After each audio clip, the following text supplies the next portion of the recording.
क़याम पाकिस्तान के मकासद पूरे क्यों नहीं हुए? तहरीर नजरत वसीम लाहौर। क़याम पाकिस्तान से कबल मुसलमानों की हालत सख्त खराब थी।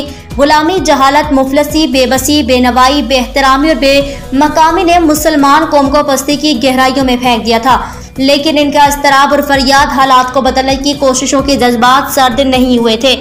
आज़ादी का एक शोला सीने में फर्ज हुआ था, एक लगन और एक तड़प थी। साल 1947 को हम अंग्रेजों की गुलामी और हिंदू की नफरत और हकारत से निकलकर एक आज़ाद कौम बन गए। हमारी पहचान सब्ज़ लाली परचम 4 लाख मुरब्बा मिलखता जमीन पर लहराने लगा।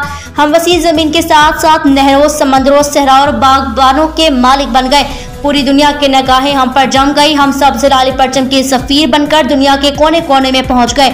जो कौम भी अपना अहद तोड़ती है, सिरात मुस्तकीम छोड़कर राह से भटकती है, गुमनामी के खोलते जहन्नुम में जा गिरती है और इसमें हयात का नाम निशान बाकी नहीं रहता।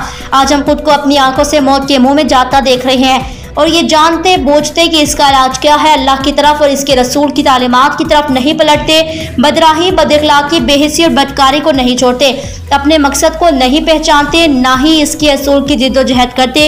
यही वजह है कि आज हमने ना सिर्फ अक़वाम आलम में बल्कि अपने रब के हजूर भी अपना मकाम और मर्तबा खो दिया।